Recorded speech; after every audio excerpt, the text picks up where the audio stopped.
All right, before I'm continuing, Mas, I think I need your help to provide the PowerPoint, Okay, because I sure. cannot connect it from, yes, cannot think from my laptop, and this is I'm using my second device anyway. So Oh yeah, I'm sure. I'm going to answer about the audiences, everyone, before we are starting, and start the Mhm. point as a house as your house this evening. I would like to requesting you, if you don't mind, open your camera so that I could greeting you, while later on, like, also pleasing you, uh provide your argumentation or something else. Then it would be really grateful for me if you are be able to open your camera anyway.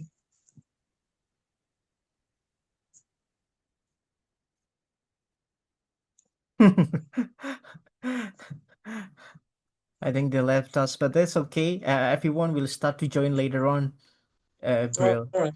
And Okay, no worries, miss. No worries. yeah, that's okay. Okay, and we can take it slow because we still have like limited numbers right here. Okay, it's recorded as well, right? Okay. All right. I think it's feasible, right? Mm-hmm. This is visible. Mm-hmm.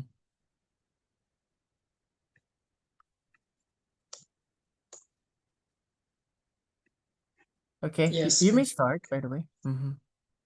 All right. Okay. Uh, So we have only. yes, It's okay. it's Like okay. three of us. Okay. Mm-hmm. All right. Mm-hmm. Well, good evening, everyone. Thank you for having me as your house in this evening. That as I believe that the peace cannot be kept by force, but it can only achieve by understanding. Yes, I'm Albrillian as your host in this evening with a very amazing topic, and also updated with the topic under title "The Match is Not in U.S. Favor: Why the Iran War Has No Endgame." Well, audiences, in this modern world, I believe that the conflict is no longer limited to the traditional battlefield. It can take as well many forms, like armed confrontation between nations, or like civil wars within countries, or like cyberware or economic sanction, and even also information war fought through the media and technology. The impact, people like are dying, children lose their home, their school, even their family. So now, my simple question, what we are fighting for. So today, within our conversation within this topic, we'll explore more different perspective on the conflict and war, which is especially happened between Iran, Israel, and also United States, especially like why they happen, how they affect the nation, and also individually perhaps, and what can be done, how exactly we resolve among them. As a moderator, I encourage respectful dialogue with all of you right here, critical thinking as well, and open, of course, to deserve a few point of view. So let's focus on our section in the second slide. Let's keep moving to the second slide. Okay, wait a minute. Mhm. Mm-hmm.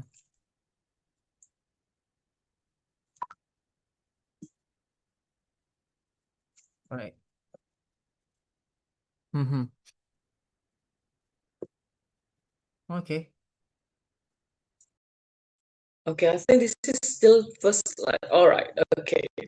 So, uh, second slide. Okay. As we see all together, guys, in our second slide, we provide you like the world map about Middle East area, which is that now is happening and booming. The war conflict is happening right there. So we can just keep moving to the next slide.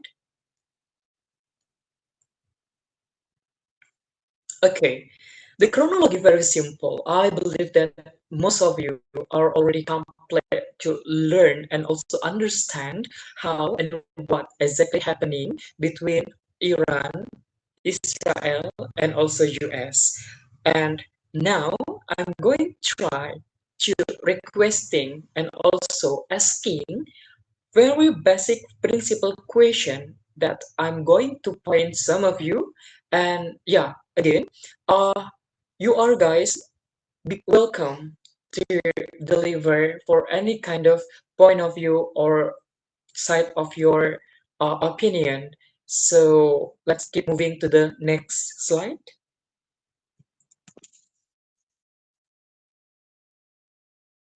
Okay, Mas, we are going to the next slide. The first question will be,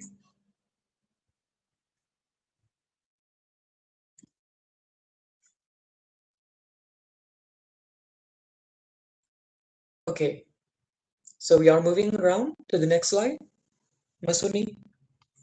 Same Okay, thing. all right. Yep, it So says everyone, as we see all together in my slide here, mhm, a country has the right to attack another country if it's believed that the country is developing nuclear weapon. This is being always like a classic reason between USA or Russia or even China or even like North Korea even. So now, in your opinion, I'm trying to asking you guys like to what extent do you agree or disagree regarding this question? So I'm trying to ask what we have, who have now, will be after that Akbar. Okay, or Mr. Akbar, or we have also Mr. Suhail. It is Smair. Okay, so keep moving, guys, to the first of my very question about do you agree or disagree?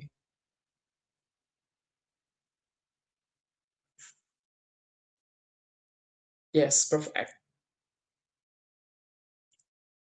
Okay, so this is Masuni to raise hand. Am I right? yes, that's right. Or I think I'm going please, to, Mr. yep, Sunil. Mhm. the first chance to um, open up my minds about this. I think um, any country should not be legalized, or it is unjustifiable for them to attack another country. I disagree with this because the very reason uh the very reason we need to understand that nuclear is not only developed into weapons but also as a source of energy, and it is more sustainable because just one atom of it can empower like almost a year or something for the whole nation. So when it comes to weapons, probably there should be some prerequisites or some conditions to attack other countries because um, uh, to only show the supremacy globally, I think it is not fair. So first thing first, we need to also put something in our minds that if we prohibit the existence of nuclear weapon, so it should be upheld in the very beginning, means that there is known of countries who have the rights to develop nuclear weapons. Hence it is more legal or justifiable to prohibit them or to attack them because they develop nuclear weapons, because they break the rules in the very beginning. And the second, if somehow nuclear weapon is something legal to develop, um probably something that needs it requires a further longer way of justification. For example, if indeed the country developing the nuclear weapons showcase a clear intentions to harm other nations, and I think when it comes to this, it should be also founded by several evidences. It's not just based on the assumptions like what's happening now. Should be on a very clear proofs that has been admitted by international or the global institutions, like for example, like national security councils of world nations or something else that can how to say it's like solidify or truly evaluate whether this country poses a serious threat to other nations or not.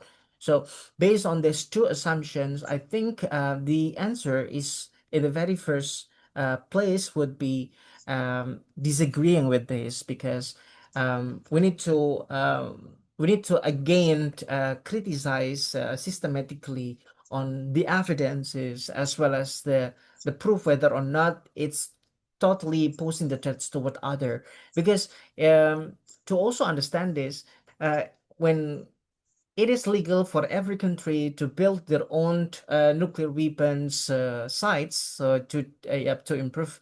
Everyone starts to feel insecure, unprotected, right? Okay, so they also Correct. need to build themselves for one for themselves to anticipate to mitigate unforeseen situations happening in the future, right? That will somehow threaten them or somehow destabilize their economic or their existence. So I think we need to also understand this from this POV. I think that's my opening, Brilliant. Back to you. All right.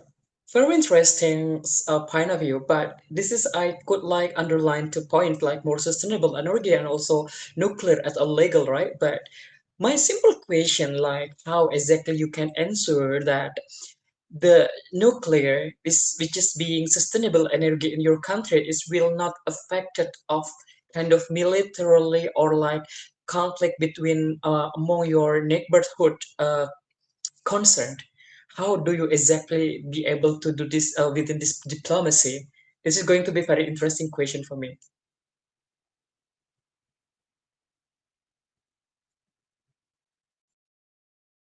The question is to me again, Brill. Yes, yes. Yep. Um, it's a tricky question. Um, uh, like for example what's happening in North Korea, if I'm not mistaken, they've been testing their nuclear weapons in some seas, yeah. And it's also like how to say, it's quite striking. And it's kind of reminds Japan and also Taiwan that they are in the positions to not confront them. Okay, so sometimes it's just how to say, it's not to the level of threat. It's just as a warning signal, strong message delivered to any countries that is not in their bloc to remain anticipating, to remain cautious as well, and to not underestimate their military power and their ability to attack them when they are threatened. I think the level of harms here can also be indicated uh, by the possibility where there would be domino effect, yeah, happening for the neighboring countries, or and there is no clear evidence like what's happening in the Palestine and Israel war or conflicts. I think Israel has been so offensive in developing some attacks to Palestine, so genocides happens, and I think it is truly showcasing just how it trespasses the actual evidence they have. They just make up any evidence that cannot be accounted, right, or have no significant accountability.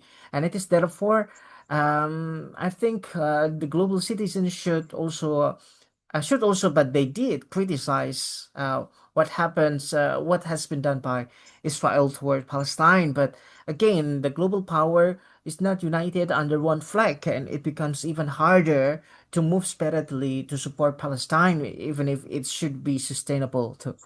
Yeah, I think that's a short response from me, Mr. Brilliant. Well, very amazing clarify, which is like the way you persuade and also elaborate the point was perfect enough. Then now I'm trying keep moving for Mr. Suhail or Mr. Akbar. Do you have any add-on, perhaps like especially in disagree? Sorry, in agree position because previously, yes, Mr. Suni already delivered his speech and not speech, sorry, this is not debate. Deliver his opinion in disagree way. All right. So we are welcoming for Suhail, Mr. Suhail. Please speak up. Okay, Time thank. is yours. My opinion is I think it is legal to develop a nuclear, but nuclear is not always for a weapon. Nuclear it's also sometimes used for energy. And in Indonesia we have Batan. It is the abbreviation of Badan Tenaga Nuklir Nasional. That that is the firm that they're focusing on research on the nuclear, but it's not only for nuclear weapons. It's also for energy. So I think it's legal to developing nuclear, but I disagree that uh country has the right to attack another country if it believes that country is developing nuclear weapons. Thank you.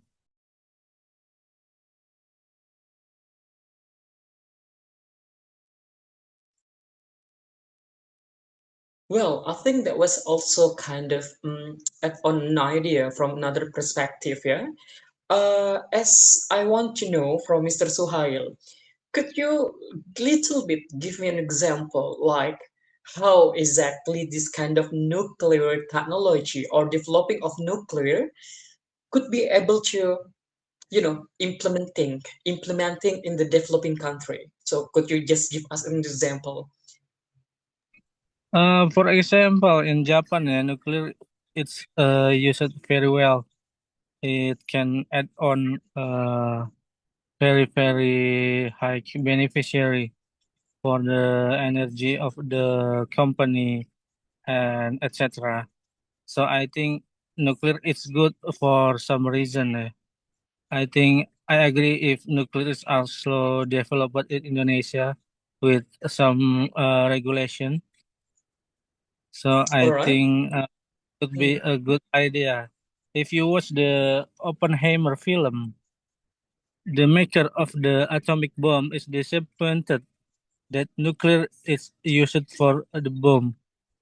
I think the maker of the atomic bomb is not thinking that nuclear will be a very very horror weapons. Thank you. Okay, wow, that's so perfect, yeah. That's kind of a really perfect perspective and idea. So now, okay, let's give it up for Mr. Suni for having your next add-on idea. Yeah, what's stated by Mr. Suhail is actually reminds me of how Indonesia has also planned to decrease the usage of how is the extractive energy, for example, like coals, and so on, because it exploits the nature, and in addition to that, it's also depletable. I mean, like it will be over, like how to say, it's like um it's not renewable energy, right? Mm-hmm. So even like we it is indicated by the oh my god, I don't know, in BAPNA something taxonomy plans that we've been shifting into electric based vehicles, right? I mean, like the penetrations of electric vehicles in Indonesia in recent years has been exploding and rising as well. We need to also consider just how massive the people has been using, and for example, like in the case of public transportations, more importantly, yeah, we've been using like KRL commuter line and many public transportation, for example, even bus like Transjakarta has been using electric as the source-based energy. And in developing countries, in the most advanced developing countries like China, it evens like install the solar energy panels in their desert, right? And this boom is not only happening in Indonesia or in developing countries as the targeted market, but also in Europe, where many car companies has been also shifting to remain competitive toward car corporations based in China to also include the electric capability into the car. So it's not only something that is been that is only absorbing how to say fuel based, but something that is more sustainable. For example, like the electricity. Yeah, I think the answer of or the opinion of Mr. Suhel just reminds me of that. So it is in line with that. So nuclear is something that is need to be unmasked because rather than focusing only on the how to say demerits or disadvantages of how harmful nuclear weapon is, we need to also project how beneficial it is for us when it can be utilized wisely, right? And of course, it All right, also so we builds are on. we Mhm. oh, okay, Mr. Yeah, yeah, yeah. Suni, we hope Thank you for so your much. next extension. We would like to okay give a chance for Mr. Suhail. Well, how do you respond for this situation? I don't know. Maybe Mr. Sune afraid of the nuclear energy. I don't know why people afraid of nuclear energy. I think as long as we have a good regulation, we can make nuclear energy into a good beneficial for a nation. Nuclear energy offers significant benefits to a nation energy strategy by providing a reliable, low carbon, and highly dense power sources that enhance energy security, promote economic growth, and support climate goals. For example, in the field of environmental and climate benefits, nuclear power plants produce massive amount of electricity with near zero greenhouse gas emissions during operation. Life cycle emissions are comparable to renewable sources like wind and lower than solar, making it a crucial tool for combating climate change and achieving net zero emission targets. And second, in the field of clean air, by avoiding the combustion of fossil fuels, nuclear power plants do not release harmful or pollutants like sulfur dioxide, nitrogen oxides, or particulate matter, which are linked to various health problems. And last, in the field of minimal land use, nuclear facilities require a remarkably small physical footprint compared to other clean energy sources to generate the same amount of electricity, which helps conserve ecosystem and agricultural land. So I think we have to innovate to face the climate change, and the nuclear energy is the solution. Thank you. All right. Wow, very great. Kind of another point of view, yeah. So by the way, I'm glad to know and hearing more like the answer or another perspective of from Mr. Akbar. Are you there?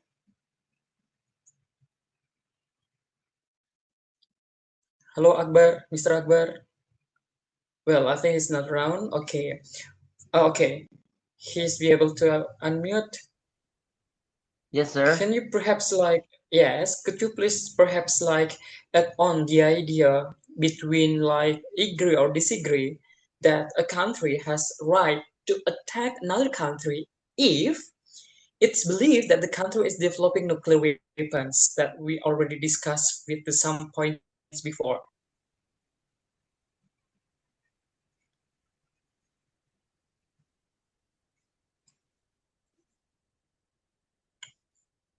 Uh, Pardon, sir. I don't get the point because the signal is bad here. Actually, can you repeat? Am I audible, guys, or my voice is not clear enough?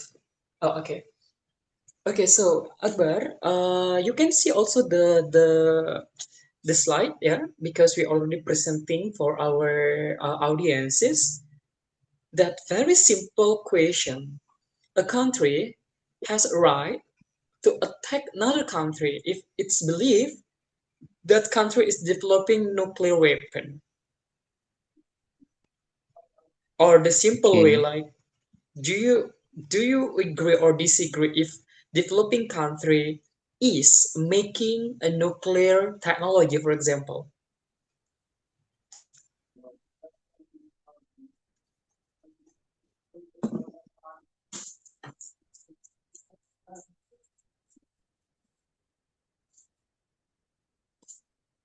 Or you can also simple like giving a response to Mr. Suni's opinion or add on the opinion of Mr. Suhail. It is free. You suppose not only agree or disagree, you can also add on the idea from your own opinion.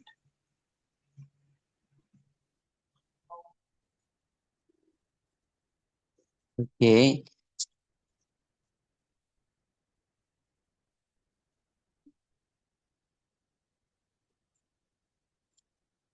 Do you have an idea about this? Maybe I'll try in the next. Okay, going to the next question. Okay, so well, guys, I thought that a country has right to attack another countries if it's believed that a country is developing nuclear weapon. We are in the disagree position because start from Mr. Suni and also Mr. Suhail, both of you guys disagree regarding this statement. Okay, so well, I can conclude that every kind of weapon, every kind of nuclear is not only necessary as being a weapon, and then the concern into the security or like military area. We can also develop to the lot of things such like the energy, renewable energy, sustainable energy, and many others. So yeah, and let's keep moving to the next question, which is more interesting. So it will be the question in the second one. All right. So now we realize that the conflict which is happening between Iran and also Israel, it caused one of closing the area and also caused that the oil is being crisis around the world. And now rising oil price are a small price to pay for the global security.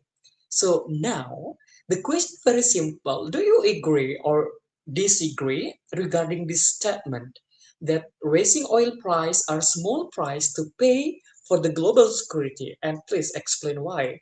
Let's start with some of you guys, perhaps Mr. Angel. I'm welcoming you in our uh, conversation topic for this evening, or I could also see Mr. Suhail regarding this oil price, rising oil price. How do you think regarding this situation now?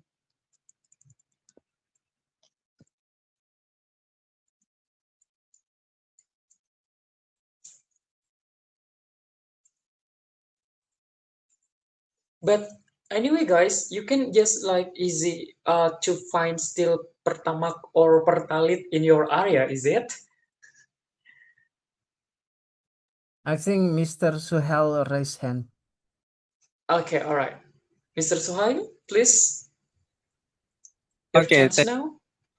My opinion is I think our oil prices in Indonesia is still the same, right? Yes, correct. Right. So I think Indonesia is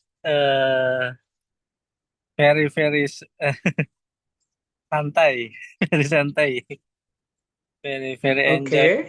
nation.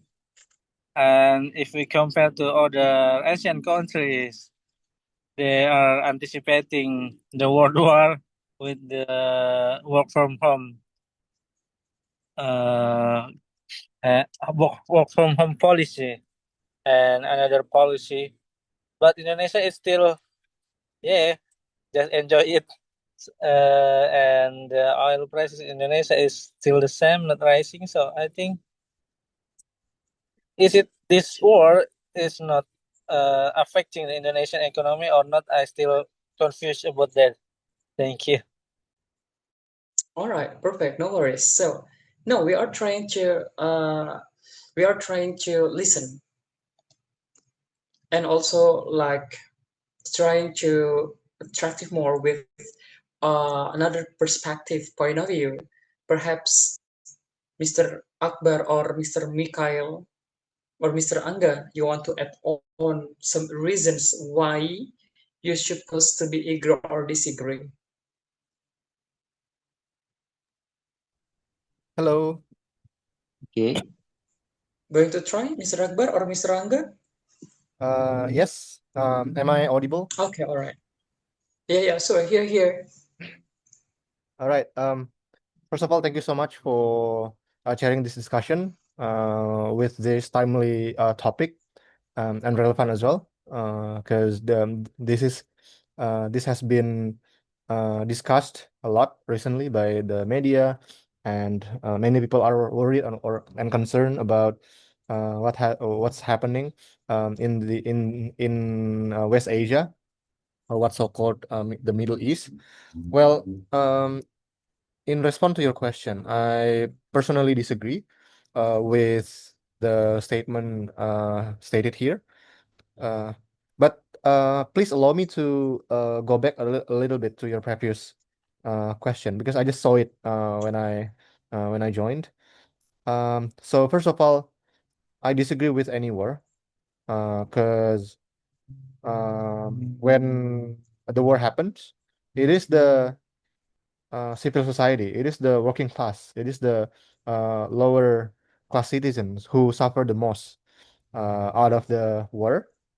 So, for example, when the war broke out, it is the lower, like rank and file armies who are sent to the field, to the ground, to suffer to the death, like to die on the name of, like, you can say anything, on the name of their country, on the name of the elite, or historically on the name of their feudal or the kingdoms, and so on and so forth.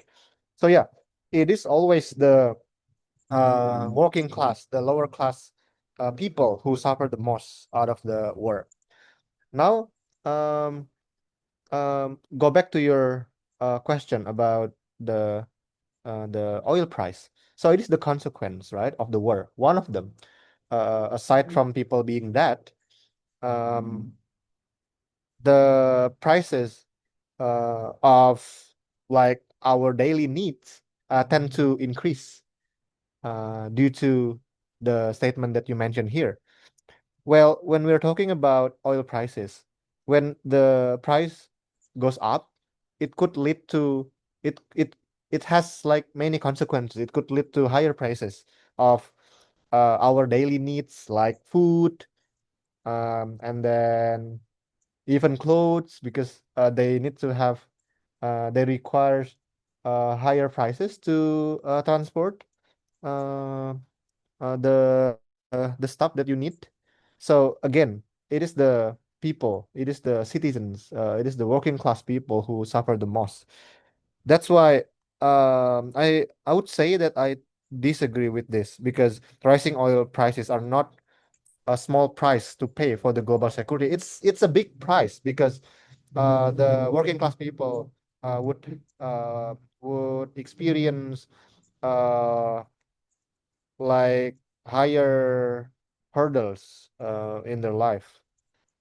Well, when you're rich, of course you feel less suffering. But when you're poor, any like small impacts caused by the global geopolitics could basically directly or indirectly affect your life.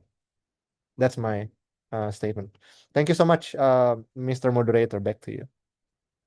All right. Well, very interesting point of view. So I thought that what exactly, in your opinion, like let's say the international policymaker, such like United Nations, what suppose kind of policy they need to do in order to controlling rising oil price among the world war conflict nowadays, in your opinion, Mr. Angga? So I'm asking you one more regarding this topic because your previous explanation before very interesting one. Sorry, So can you can you say that please? again? What Mhm. what was your question? Very simple, yeah, very simple question. In your uh, in your opinion, like how exactly the international policymaker such like UN, United Nation, what suppose they done or what suppose they do regarding controlling rising oil price? Or perhaps also yeah for Miss Anggi or Mr. Anggi, Miss Anggi I thought yeah, and also Mr. Mikhail, you can also for free to add on the your opinion. Yeah, that's also my question for Mr. Angga. Yeah, frankly speaking, I lose hopes with the so-called international community such as UN. UN cannot, Okay. you even cannot even stop like any war, although they've been around for more than 70 years now. After the UN establishment, we saw a lot of wars happening, even in our time, war in Gaza. They could condemn, but they don't have specific enforcement, you know.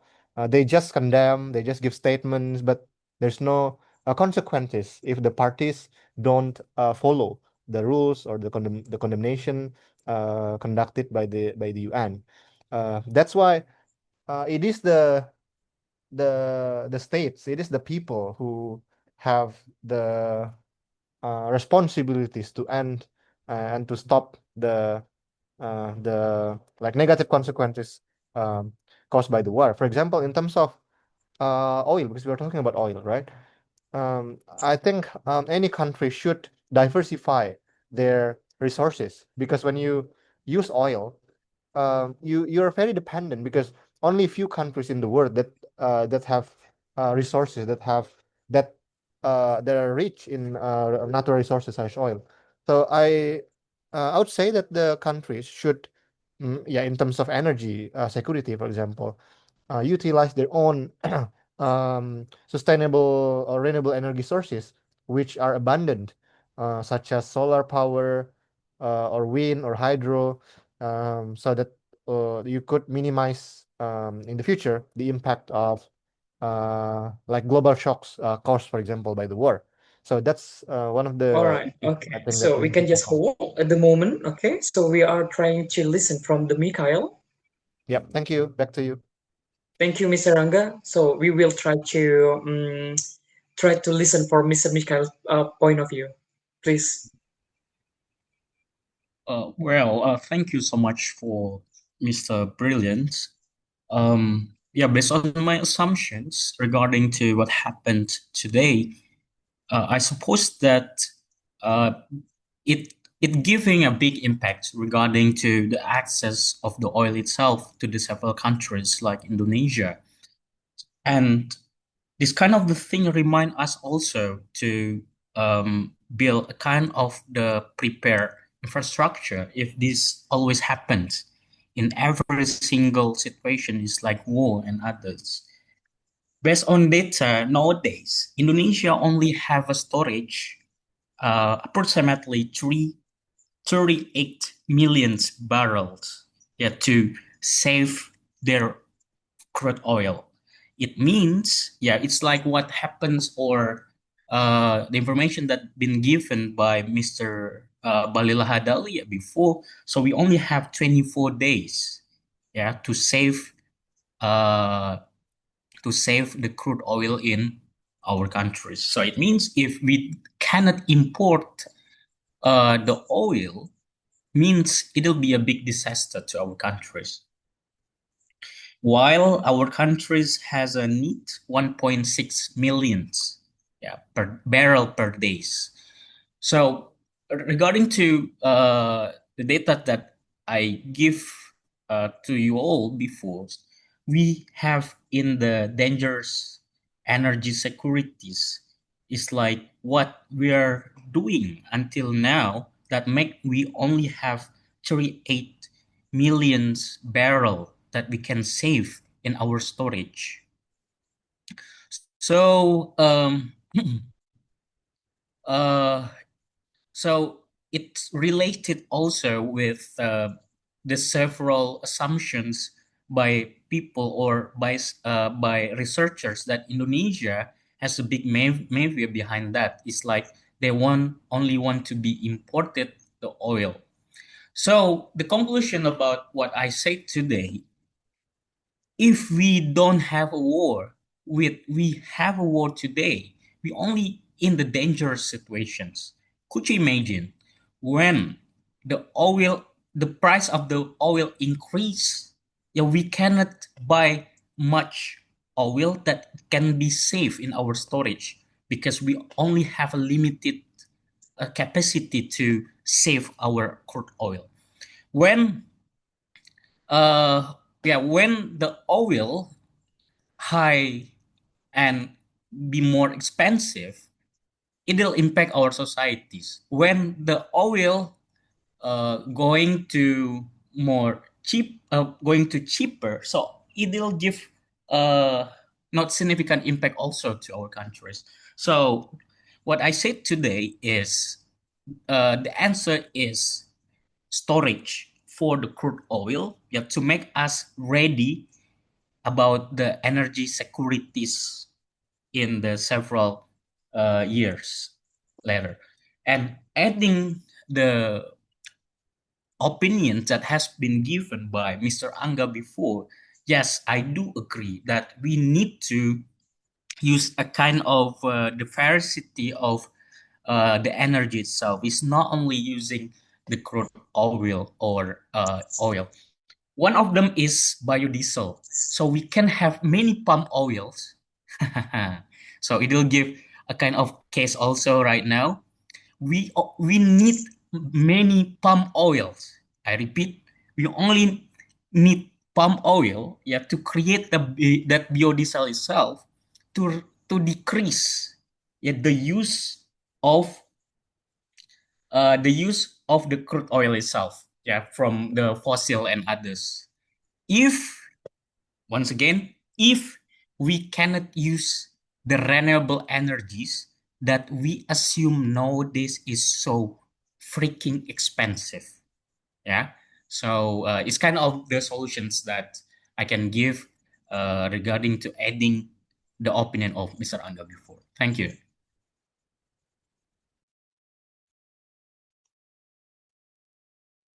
Well,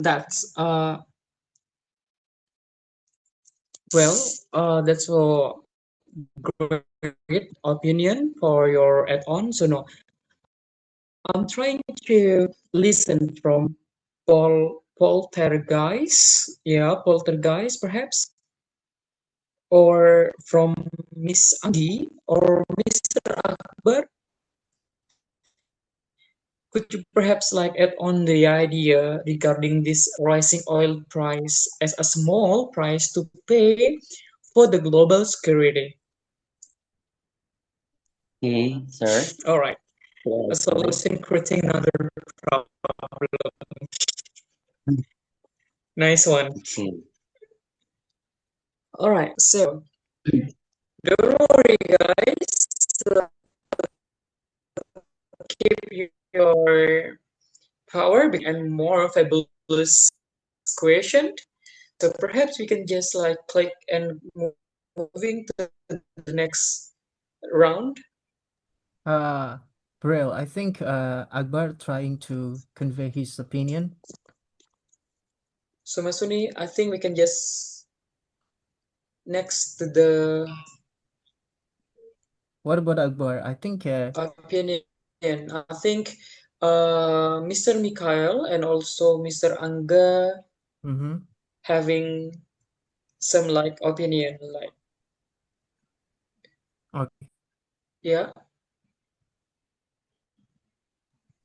I suppose that it's not extremely we have a yeah. same opinion. Mr. Angga, and every ways have a risk. So perhaps like some of you guys be able to. Your Mm-hmm. connection, Brill. Can you Okay, please? Mas Suni, could you please, Mr. Suni? Yeah, your Hello. connection is unstable. I think you may try to log out, then log in again. Mm-hmm. Okay, hold on, yeah. Mm-hmm.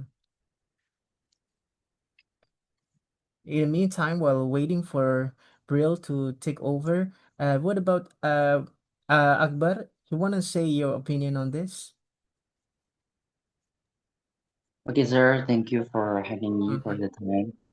And actually, I'm here as a beginner for to discuss about this topic and these issues. And I Mm-hmm. know before I never learned about this topic actually. And when I see the situation in global, that's there are that's there is third war, and it gives big impact to the oil energy. And their statements say that it's small price to us, and I very disagree with this statement because this statement say that oil energy is something that's very important in our daily life, in our need, and our society, especially in Indonesia, oil is very important resource that's always used in when we want to go to anywhere, and when we want to make some uh how do I say, sell and buy something like that. And give big it give big impact to the our economy. So Mm-hmm. that's why here I so disagree with this statement. Thank you. Thank you so much, Mr. Akbar. Um, right. Okay. So what about before coming back to Mr. Mikhail? What about Mr. Poltergeist? You have opinion on this? Hi, hello all. Thank you for giving me a time to give Mm-hmm. my opinion on this. Mm-hmm. Well, again, raising oil prices are a small price to pay for global security. Well, at this time, like I think it's already too late, which like we have to pay the price, which we wouldn't have to. In terms of, I have a two opinion on this, like in global perspective and also our perspective as an Indonesian or like the Indonesian government.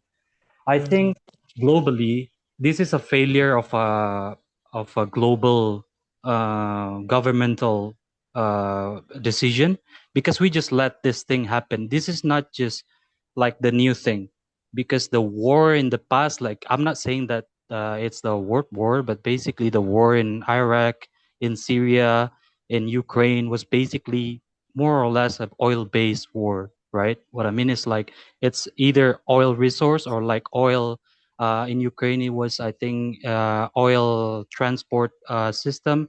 So they should have been able to see this that this thing is gonna happen in the future. So my opinion on this is like how they fail is actually by being silent, by being not being bold on what US has been doing or like Russia has been doing or whoever taking part on it.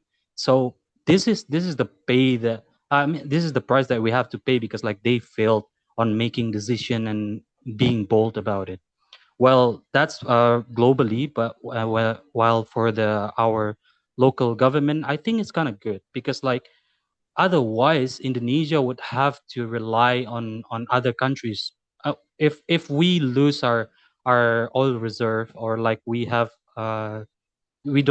have much of our oil reserve, crude oil reserve anymore. Like we need to think of a solution, whether it's electric vehicle, whether it's biodiesel, whether it's like I think like we just open a new oil mining in Kalimantan, Borneo, if I'm not mistaken. So we have to look at our country, which is like a big country. We have a lot of resources, so it's just um, it put more what you call it pressure to our government and our citizen to think more about the future, that we can actually stand by ourselves without relying on other countries. I think our country is a good example of a country that can be independent, you know, like what I mean in terms of energy. Obviously it's not all the things, so, but we that's an option for us. The option is always there for us,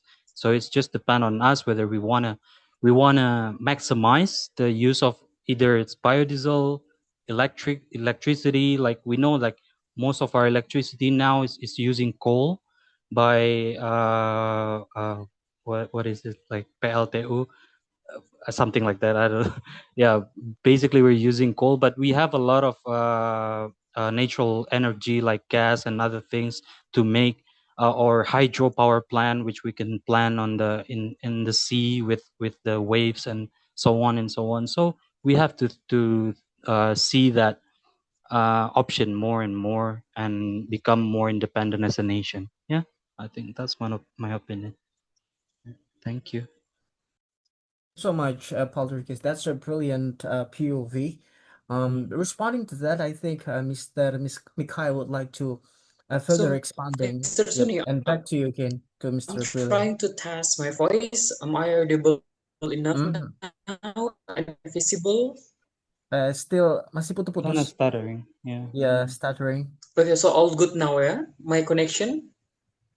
Yeah, Now it's okay. good. Now it's good. Mm-hmm, Yeah. Yeah, nice. sorry, because now it's like heavy rain in Bali, so it is affected. Oh, I thought okay. because I have only we're using Wi-Fi and also I'm trying to connect with data, but it Mm-hmm. seems like same I think you should try to turn off your video to help a little bit. delay.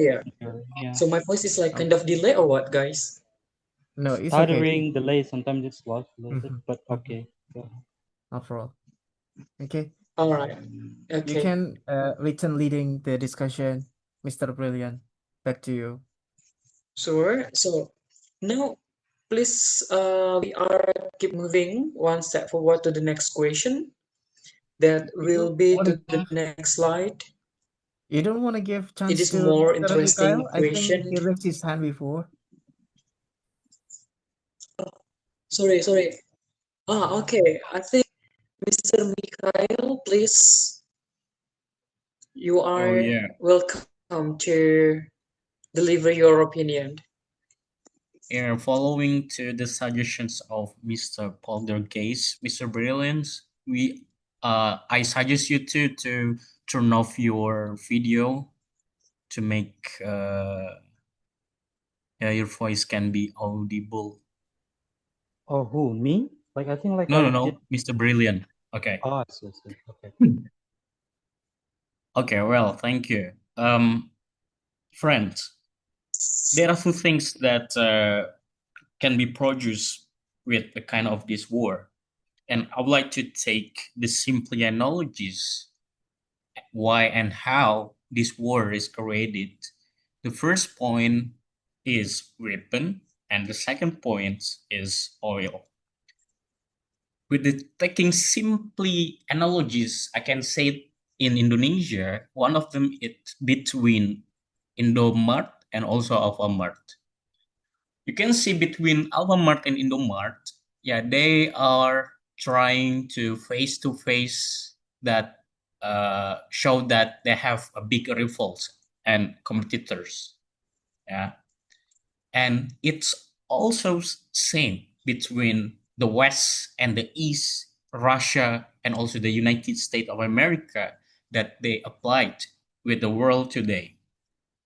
If the facts say that between Indomaret and also Alfamart, yeah, they are family. It's almost same with between United States and America and also Russia. They are the several years ago as the family that trying to taking down Japan, Nazis, and a kind of their allies, yeah, to be divided the several years ago. And nowadays, they are use a kind of the proxy to create a kind of the beneficial thing to themselves regarding to the business that they have been sold is like weapon and also oil.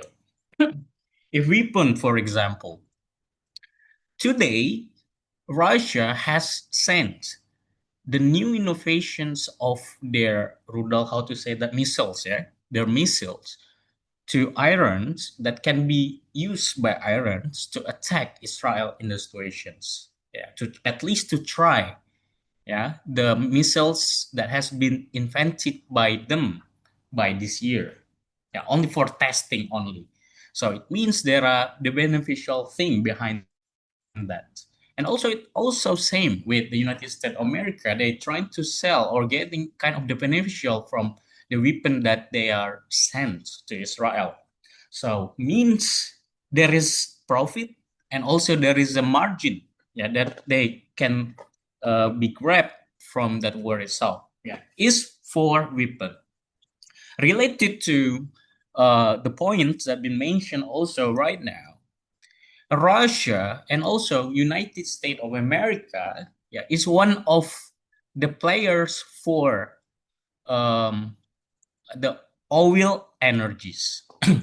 Could you imagine that several years ago, when the Paris Agreement has been built by United Kingdom and a kind of the allies in Europe, United States of America mentioned or conveyed with briefly statement. They said, drill, baby, drill. We need to continue to use oil, yeah, rather than using the renewable energies. Yeah, it's like what we see, what we think that is better than fossil and oil. So means, yeah, they cannot far from kind of that energies, yeah, to give a big national income to their countries from the export that there has been sent to the several countries in their territory. And what happens today, it showed that it because of the war, yeah, many countries is like Russia, for the instance, getting the big beneficial for the war itself. Why? Based on the fact 2 days ago, Indonesia has sent the proposal to Russia, yeah, to Russia to uh, yeah, to Russia if we have a letter of intent to buy the oil from Russia itself. So means Russia get the beneficial of that war itself with the volume or the energy that they can sell to Indonesia. One of them is not only Indonesia. Many countries also has a send letter of intent to buy oil from Russia with the situation that happened today. Means what is the solution behind that? Yeah, we need to increase how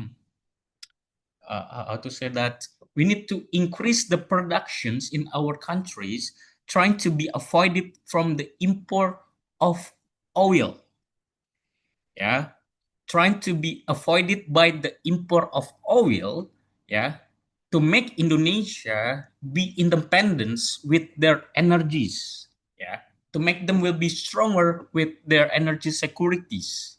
So this is what happens from the Minister Bahlil Lahadalia doing today with trying to implement a kind of uh, the rule or the regulations how to make the oil production will be increased. One of them, yeah, they're trying to create the regulation number 14 2005, yeah, that open for the all societies Indonesia to do a drilling if they find oil, but it's still with the regulation.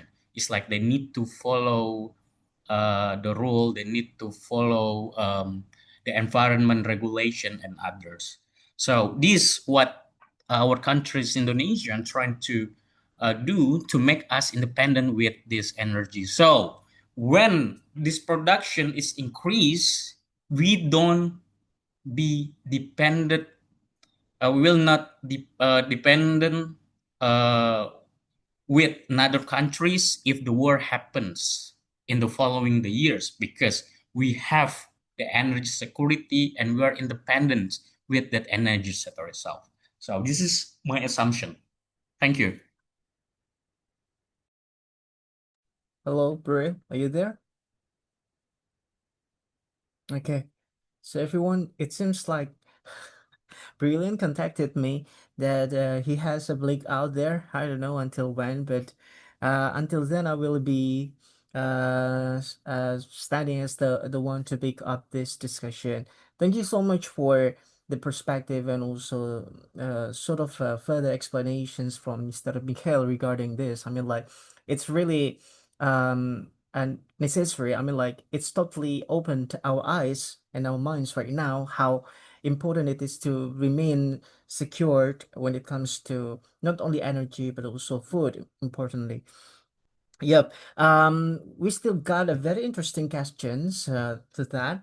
Okay, I think it's time for us to move forward to the next question. To the next question, it explore to whether or not no country should sell weapons to nation involved in an active conflict. So what's happening, like the technicalities, the technical satellite assistance given by, for example, Chinese, so China to Iran, so that they can more accurately locate the existence of um, U.S. embassies, U.S. source energy, U.S.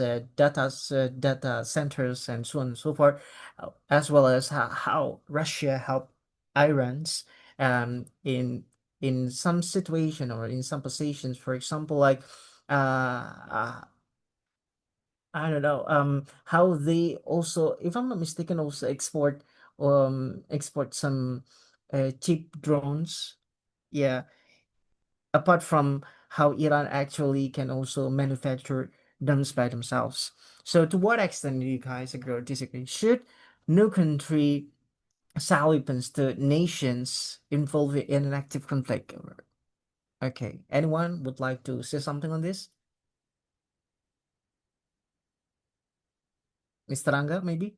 Oh, Mr. Michael. Yeah. Sure. Oh yeah. Yes. Go ahead, Michael. Maybe Mr. Unger first, if you want to talk, and I can Okay, sure. speak Mr. after Ranga. you. Okay, thank you. Mr. Ranga, please. Thank you, Michael. First of all, I would like to say that I am against um, weapon industries in general, like any weapons. Okay. Because during the war, the one that is benefiting is, of course, the weapon industries, the one who sell weapons. You could see the instances such as from the 9/11, post 9/11 era. We could see the higher benefits that this weapon industries received, right? So it's only benefiting the global elites, especially those uh, who who are doing businesses on this project. That's the reason why. And in fact, um, in any war, the budgets, like national budgets, they're supposed to be used for our education, our health, and other basic needs. They're all taken away uh, for uh, for like on the name of the war for strengthening our weapons, our military capacities, and so on and so forth. That's what's happening now in the U.S., where like many people are protesting because during Trump administration, uh, their their military budgets is increasing. It also happens in Indonesia, right? Under Prabowo, you could see that the military sector gets more benefits than other sectors such as education and health. They're always the top priorities of our government, not only from Prabowo but also from the previous administrations, which is bad for us as a citizen who needs more like free educations and health and so on. But in terms of in the war context, for me, we always have to be on the side of the oppressed. We have to be the right side, the in the right side of history, where we have to be against colonialism. We have to be against uh, imperialism, colonization, etc. In this case, we have to, of course, support and increase our solidarity to the people who are attacked by the bigger power. So, uh, in this case, I support the active Partially agree with this. the active response, like the uh, how to say, the right response from the oppressed, because we cannot ask them to stay passive in this case, right?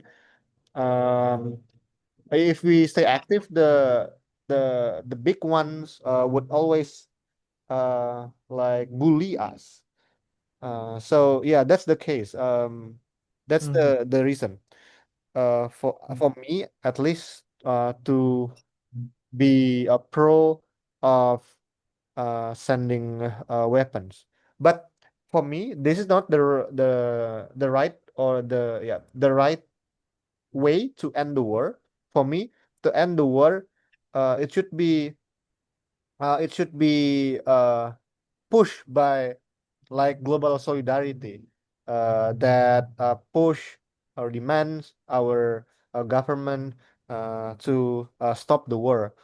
Um, I can take the Vietnamese War as an example uh in the 1988, where the US attacked the Vietnamese people. And what happens after that? So the war in Vietnam ended. It's not only because the strength of the Vietnamese people in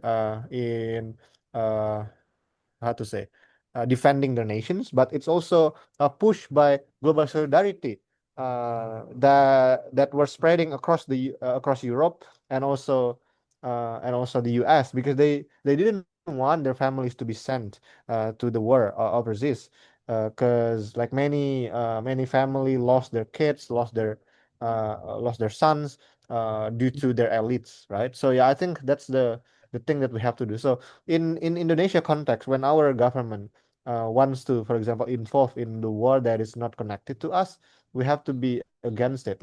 Like, for example, in terms of Indonesia's involvement in the board of peace, I think in this context we also should disagree with this.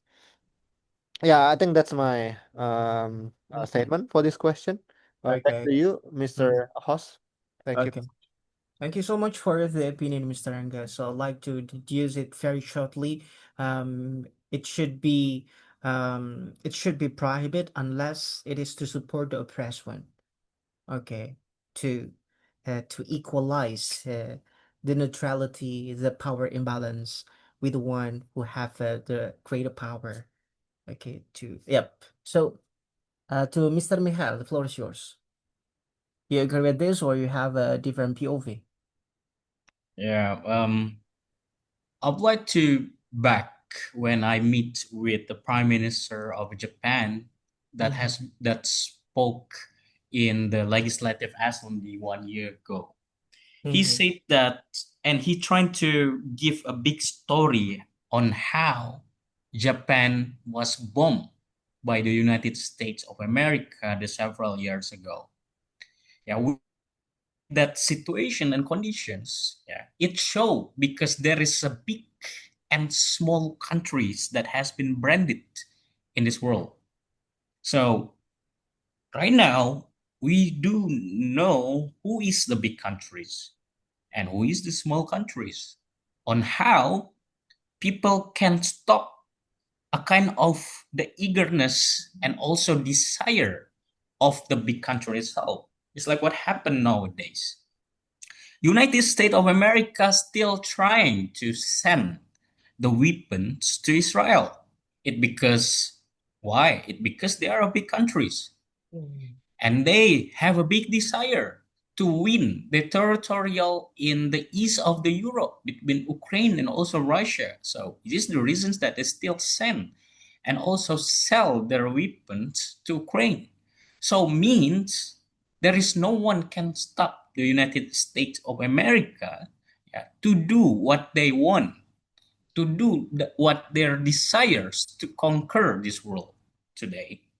So this is the reasons that this is I do disagree with a kind of this status quo or the statement no country cannot should sell weapon to nation in conflict and active conflict. So it will not work 100% if we still have a big countries. Yeah, it's like the America is the big countries, Ukraine the small countries, or Indonesia. I don't know. This is a big or or small countries because we are always standing in introvert situation. It's not natural situation, but introvert. We are afraid to be involved in between East and also the West. So, based on my assumption, how to solve this kind of situation, we need to make a balancing, yeah, between the role today on how on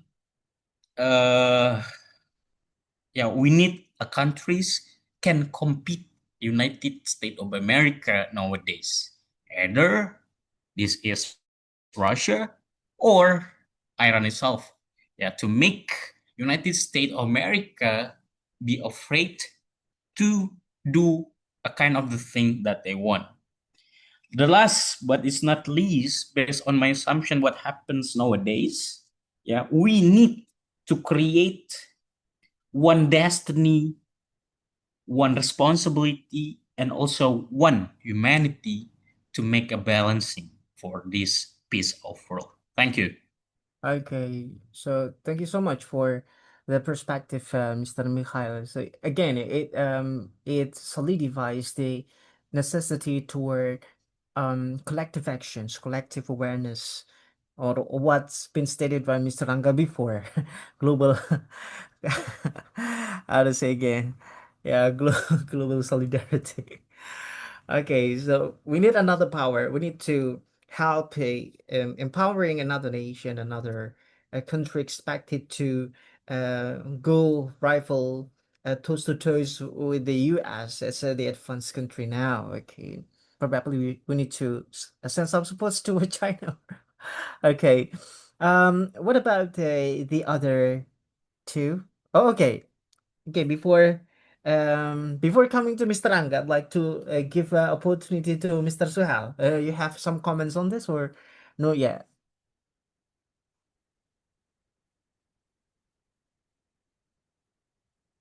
Okay, still having another round of breakfast, maybe. What about Mr. Poltergeist? I think it's pretty much said by the previous Mhm, people that talk, or Mr. Anga and Mr. Mikhail, I think, right? mhm, I pretty much have the same agreement. Like, I mean, I agree with them, which is like we know that the military budget for every nation is different. So when two nations clash, we can expect most of the time they will have a different budget in their military spending, right?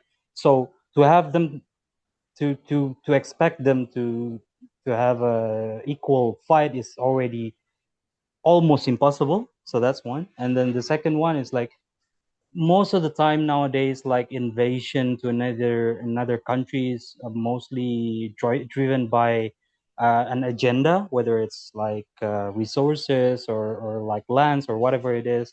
Could be anything basically, because like we're just humans. So that's the thing. Like the remaining nation that are not involved at first has to take part. I mean, like has to take sides, which is like all of us ask for, like hopefully they take the right side. But mhm, that's what we're expecting now, whether our leaders can choose the right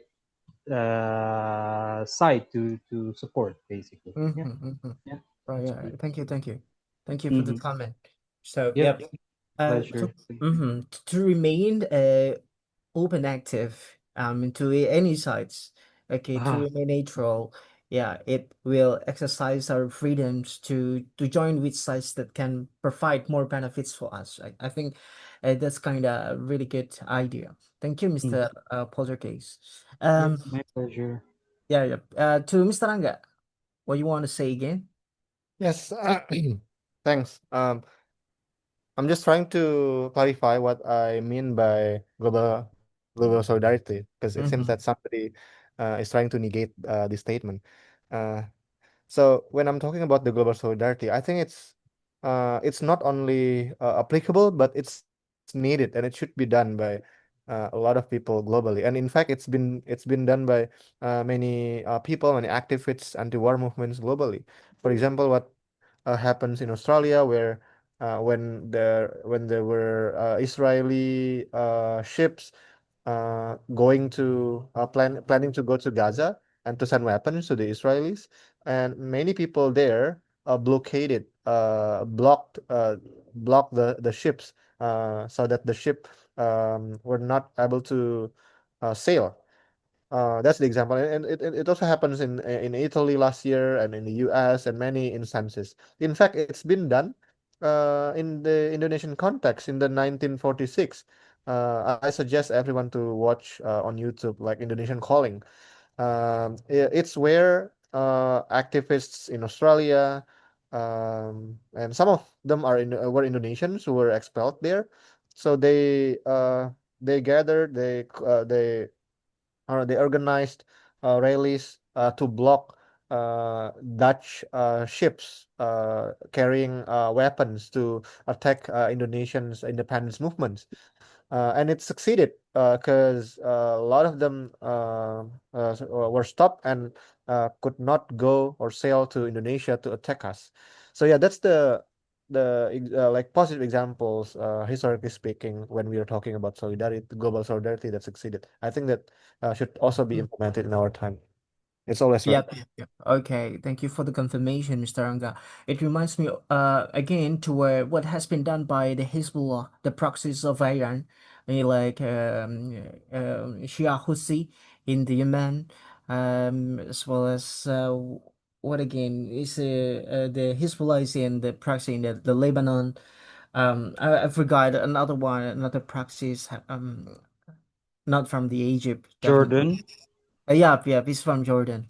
I Jordan. think that's it. Yep. It showcased the solidarity extends to more exercisable actions.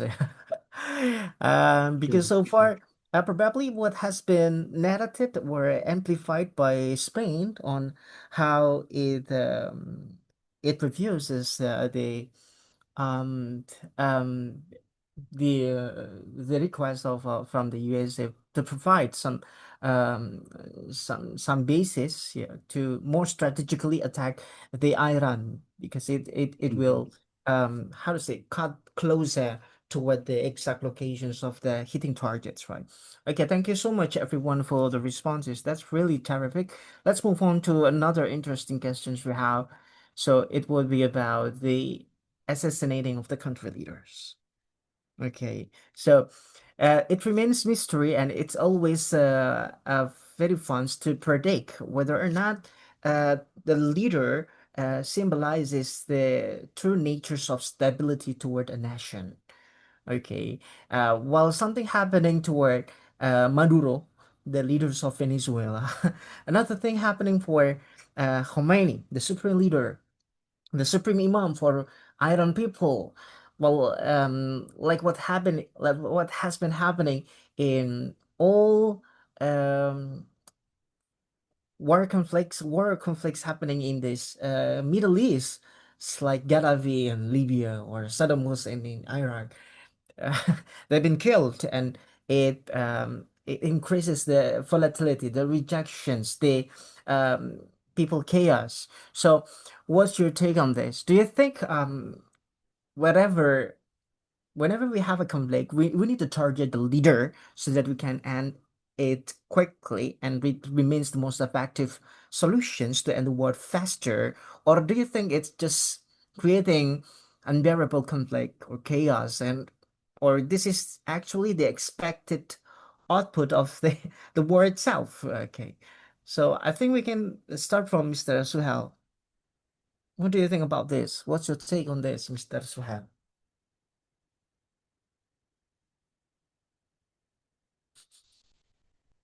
Okay.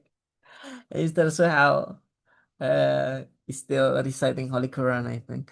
Uh, what about if I don't know, the first time I heard Mr. Poltergeist sound is so familiar. I think it's Mr. February, right?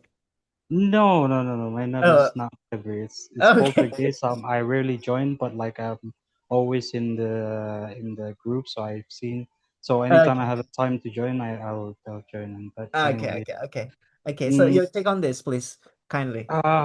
my take on this, like in terms of like taking down the leaders itself, it's always depends on the leader itself, whether the leader is Mhm. actually loved by the citizen, the government, like the other government. Well, if we're talking about president, what about the minister? What about the other people in the government? Do they love their leader and also the citizen? So, in terms of Maduro, I think they have, I mean, like the citizen already have hatred towards their leader. While I don't know about what you call it, Kamini.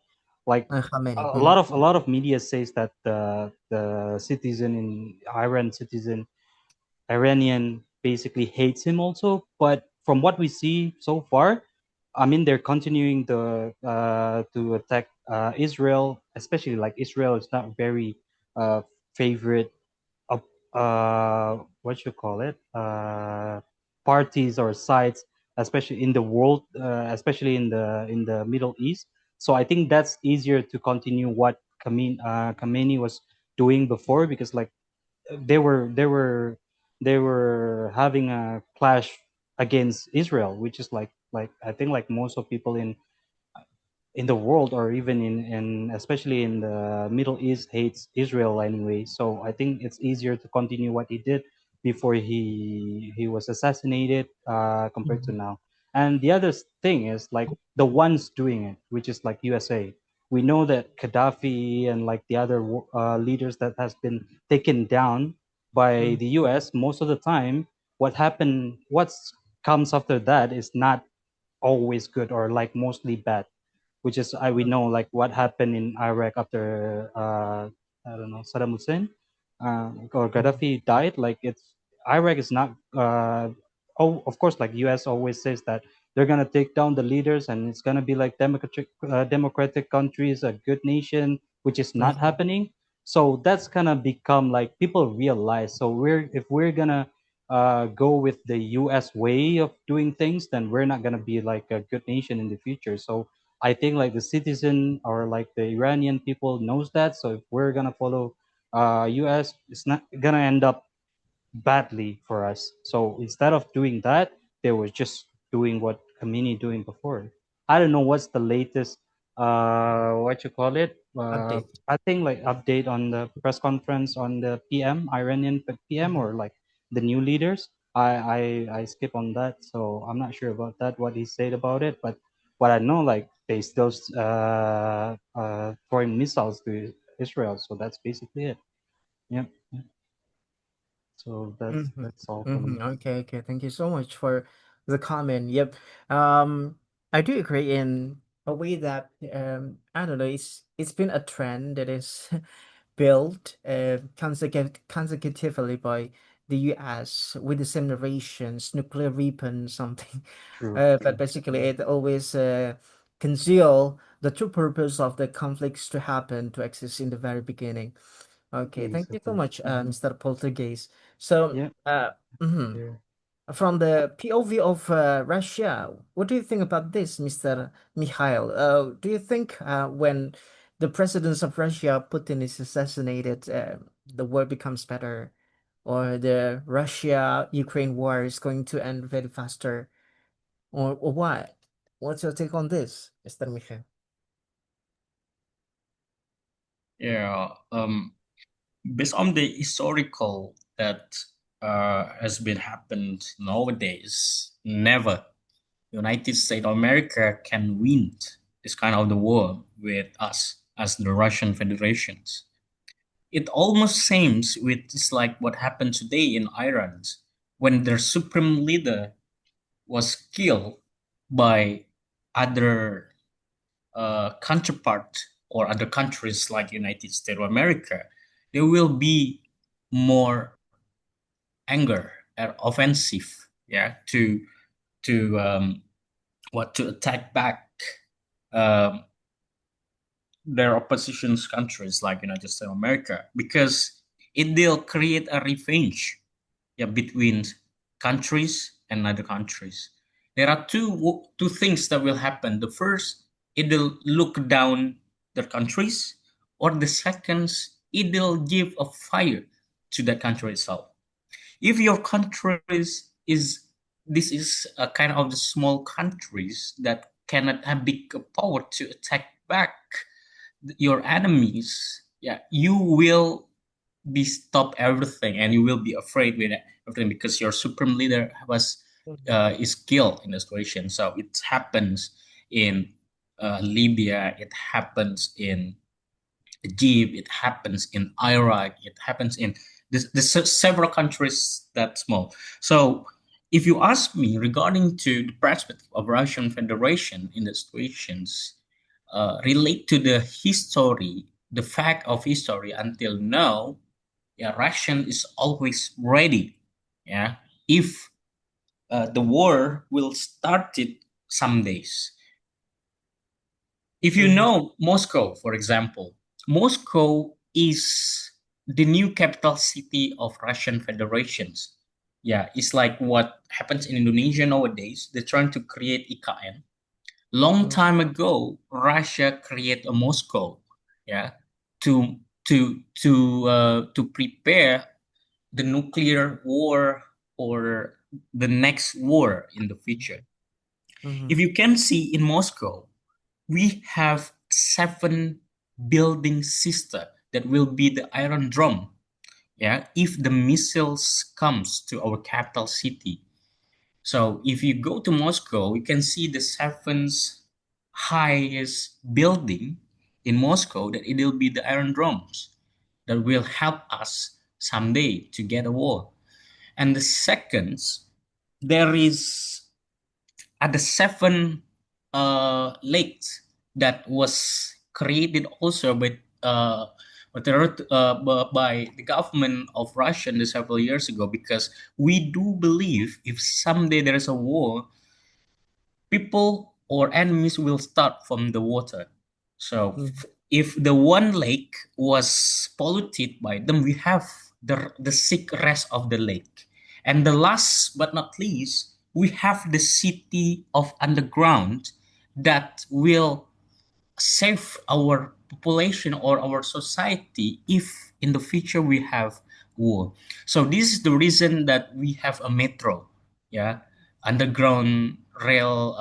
It's like the subway in the United States of America, yeah, to protect our population in the future.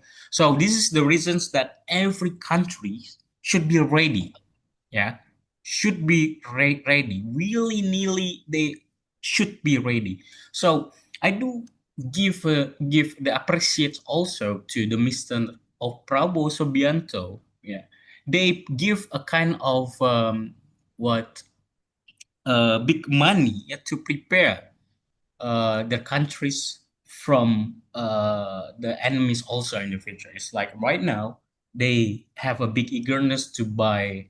How to say that? I don't know in English. They buy a big ship. Yeah, kapal induk. How to say that? I don't know. So yeah, it is one of the step to make us be stronger in the future. So this is my assumption regarding to uh, what happens if the situation like this, if our supreme leader will was killed, is Mm-hmm. killed in the future. Mm-hmm. Right. Okay. Thank you so much. Um, we can understand that rather than ending the war, it probably escalates to even bigger series of events, and the war will not end easily.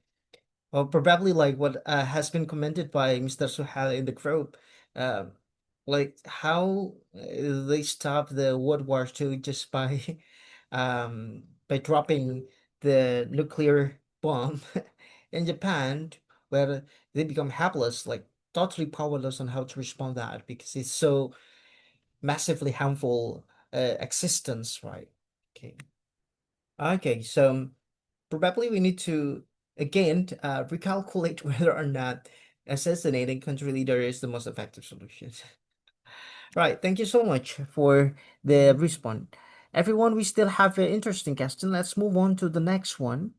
Okay, so now we're going to talk about the technological and innovation, advanced, and also the economic change. So the war, and as a matter of fact, it's the moment where it becomes a pivotal point where every countries realize the importance to empower or amplify their military weapons or military position, right? While there are some people that believe humans and economic has always had any benefits. For example, like in Indonesia, where we've been imported massive capital import in the forms of alutsista, nuclear or some military weapons, where it provides less benefits toward the people.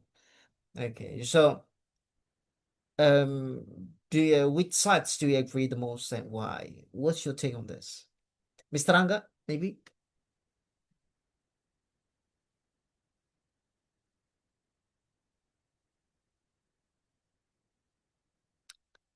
Mr. Ranga?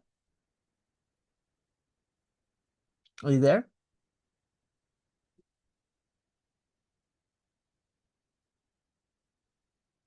Mr. Suhail?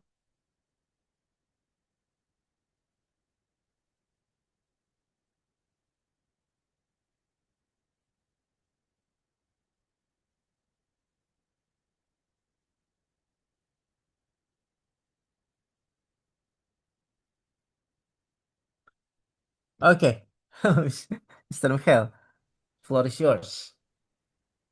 Yeah, I do agree that war accelerates the innovations for the several countries. Mhm. Yeah, you can see it on how internet was born in the 1960s. Yeah, when the Cold War was happens the several years ago.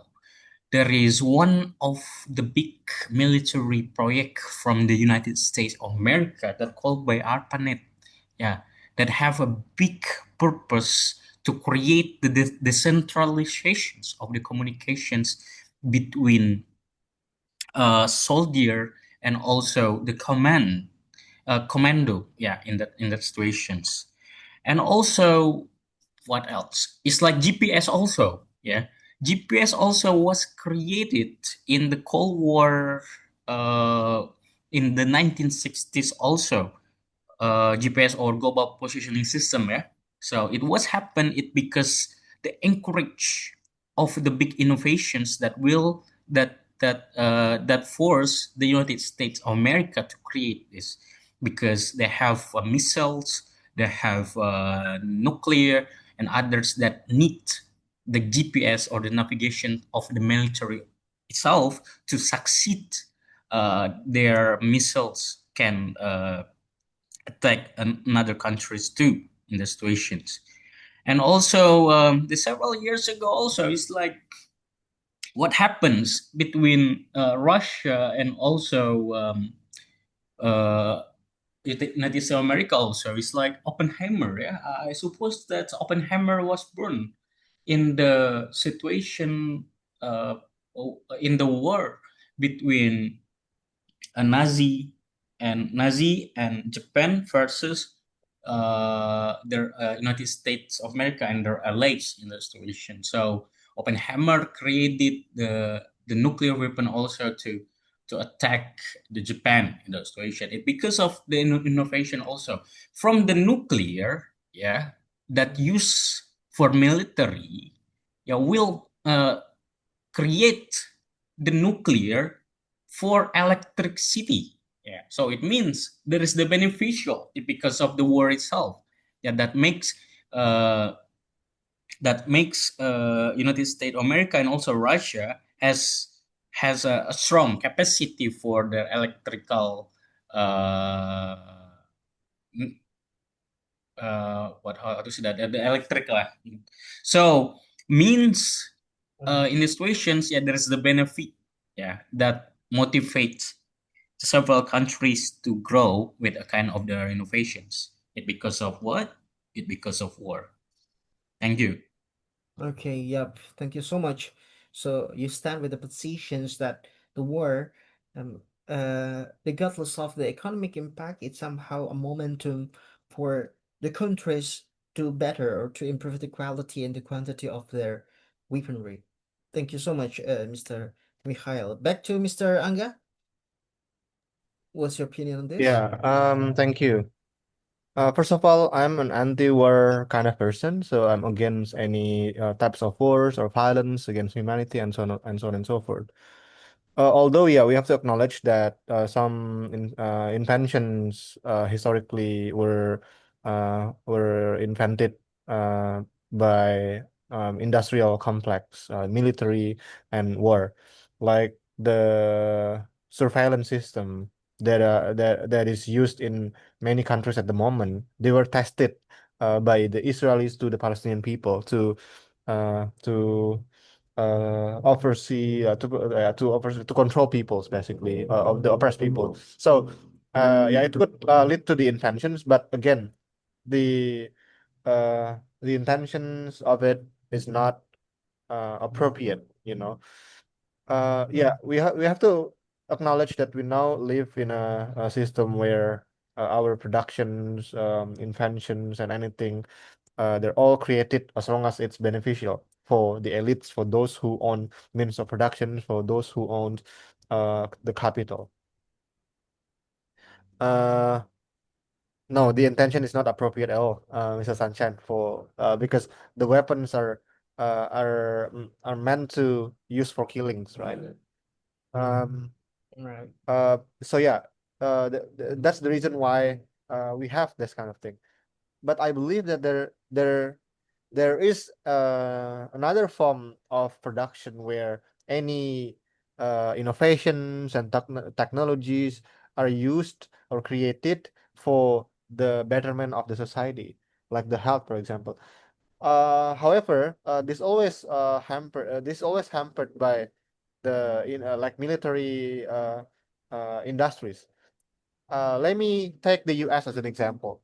In terms of the health sector, Mhm. in early 2000s, the health experts there already reminded the U.S. government to invest more in the health sector, in the pharmacies to create the vaccines of COVID-19, another form of COVID-19, because the COVID-19 that happened a few years ago happened 20 years before.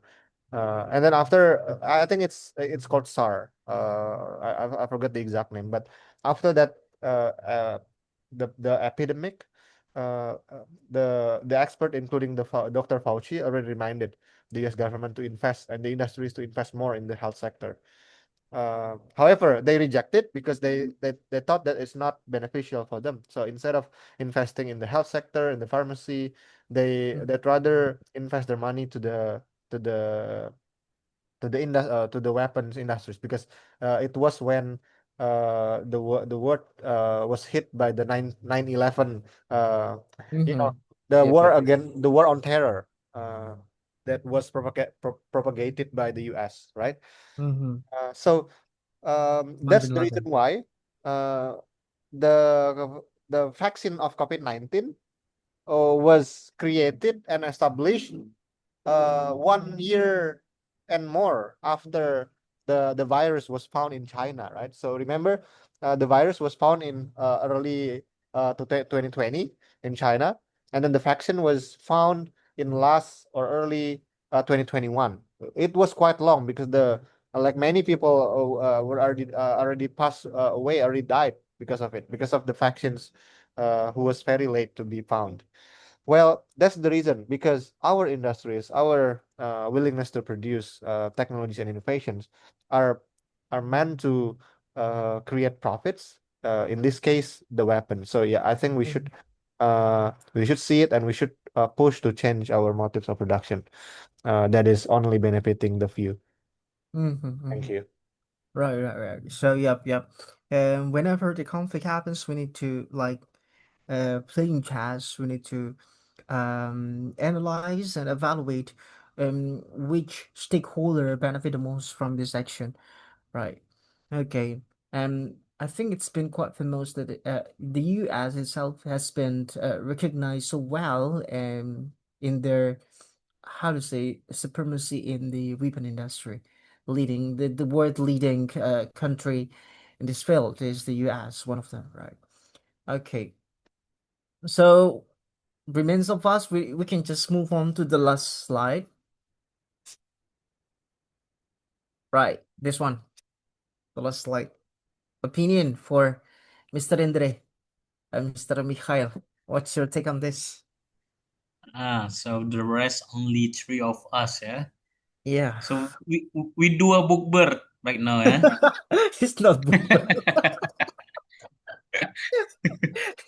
We were a leader of a small country caught between two powerful nations at war. It's still Stay recorded neutral. though. It's fine. Mm-hmm. Yeah, maybe Mr. Angga first. I'm still thinking about this. Still Mm-hmm. don't have ideas. Stay neutral. Or what, Mr. Angga, as the No, environmental there's no politics. neutrality in the word. You have to pick either side. When you remain neutral Mm-hmm. in the like like not ideal situation, Mm-hmm. uh, you would uh, you would support it it it means that you would support the oppressive regime. Well, Mm, if you were a leader of a small country caught between the powerful nations at war, first of all, condemn. We have to condemn any mm-hmm. uh, military interventions against any smaller nations, right? We have to condemn it, just like what has been done by the Malaysian leader, the prime minister. Mm-hmm. Once after the U.S. attacked Venezuela, attacked other countries, the leader condemned it. Compared to Indonesia, uh, our country leader, president, did not only did he condemn, but he, I think, perpetuated by, we have to raise the stability and something. But the thing that we have to do is the condemnation and ask them to stop the killing and everything. And second of all, yes, we have to pick the side. We have to pick with the oppressed one, because I know we're small, but uh when we collected if we collected our strength amongst other smaller nations, our voices can be heard and can be bigger, just like what happens after our independence. Many middle state power smaller nations um gathered in the like Bandung conference, right? Because they didn't want to pick a side with either powers, because they instead um like strengthen their own power, like middle power. So this escalation could be ended.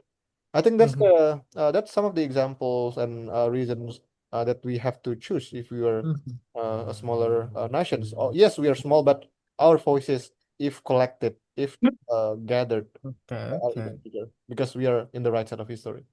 Okay, so pick a side. Thank you so much, Mr. Ranga. What about Mr. Mikhail? Yeah. Neutral or pick side? Try mediate or what? So based on my assumption, we need to take a side, yeah, because this world was created between left and right.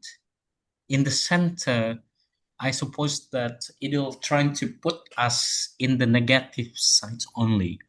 So this is the reasons that our leader should have the instinct or individualistic of which countries that giving the beneficial of them in the situations. Mm-hmm.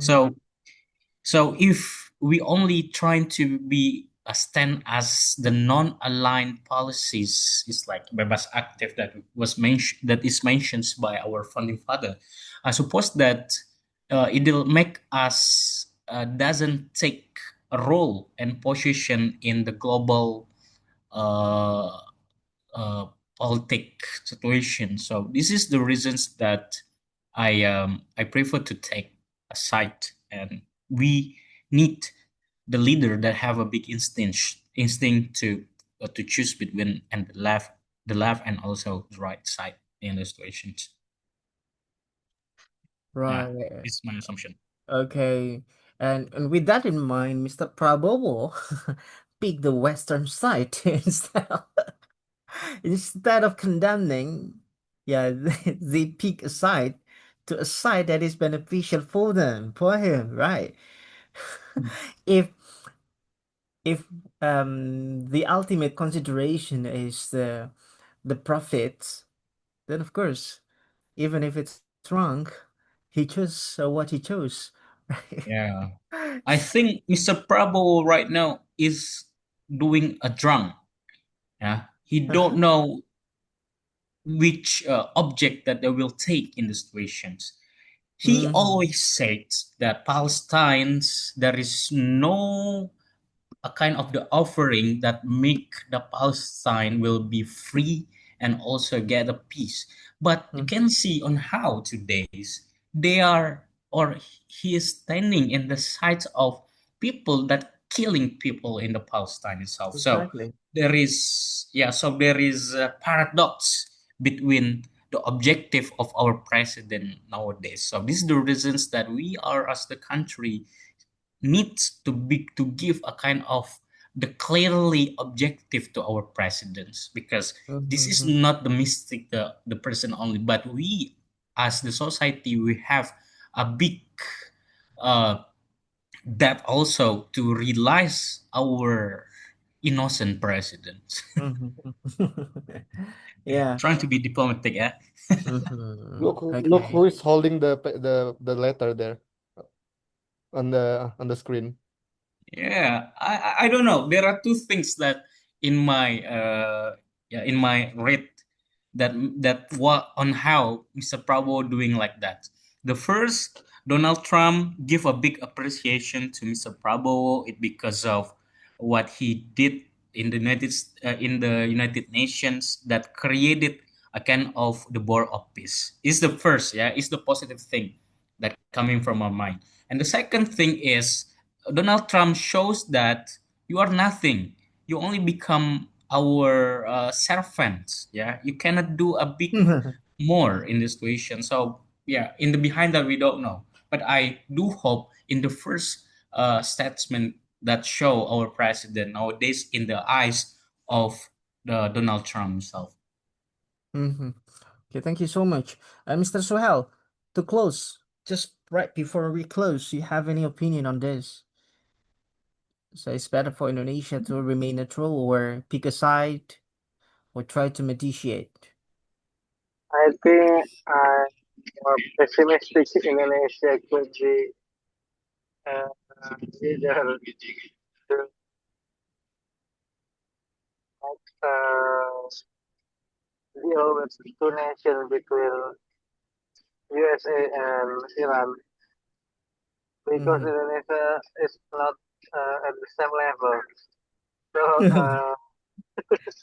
I think what Indonesia could do is to save Asian economics because we have deficit APBN now. Thank you. Yeah. Okay, that's somehow a safer option, right? Thank you so much, everyone, for the voice. Yep, I fully understand that there must be strong reasons behind every choice is made.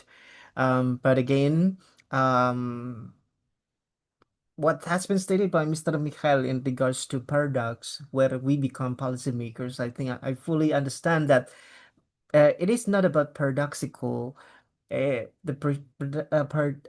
paradoxicality, but it's more about the adaptability because every situation requires a different approach, a different strategy, and it's somehow seen contradicting in the eyes of the people, right? So, for example, like in the antek asing, we don't need them, but we somehow open access for them to become leader in the BUMN, for example, and so on and so forth, because every case has a different um, factors or variables that we need to take into account.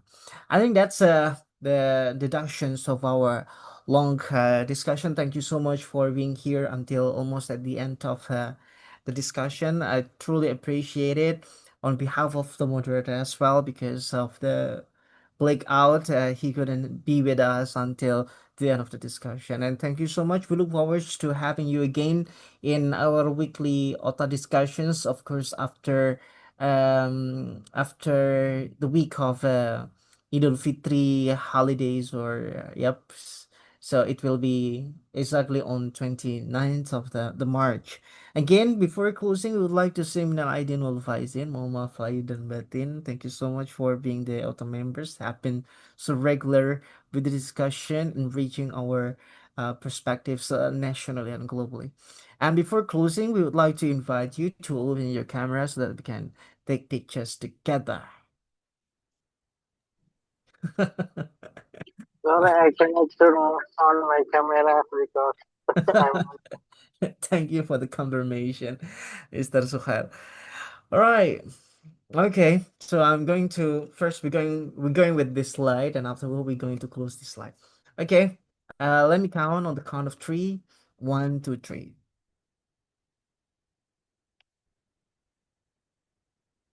All right. Okay. Gonna save it first. Wait a moment. Okay, another style without the slide. Wait a minute. From the left to the right. Okay. Aduh. Okay. Yep. Welcome home to Mr. Angga. So tired, tired Where are you, person. Mr. Rangga? Are you in Kalimantan? Yeah, I just arrived. So tired. Oh, Oh my God, nice. such a panda eyes. Okay, let's go. One, two, three. Peace. Peace. All right. Thank you so much. And the last we say hello, Ta. Yesterday, you say tomorrow. Thank you. Thank you. Yeah, So nice having you. Bye bye, everyone. bye-bye.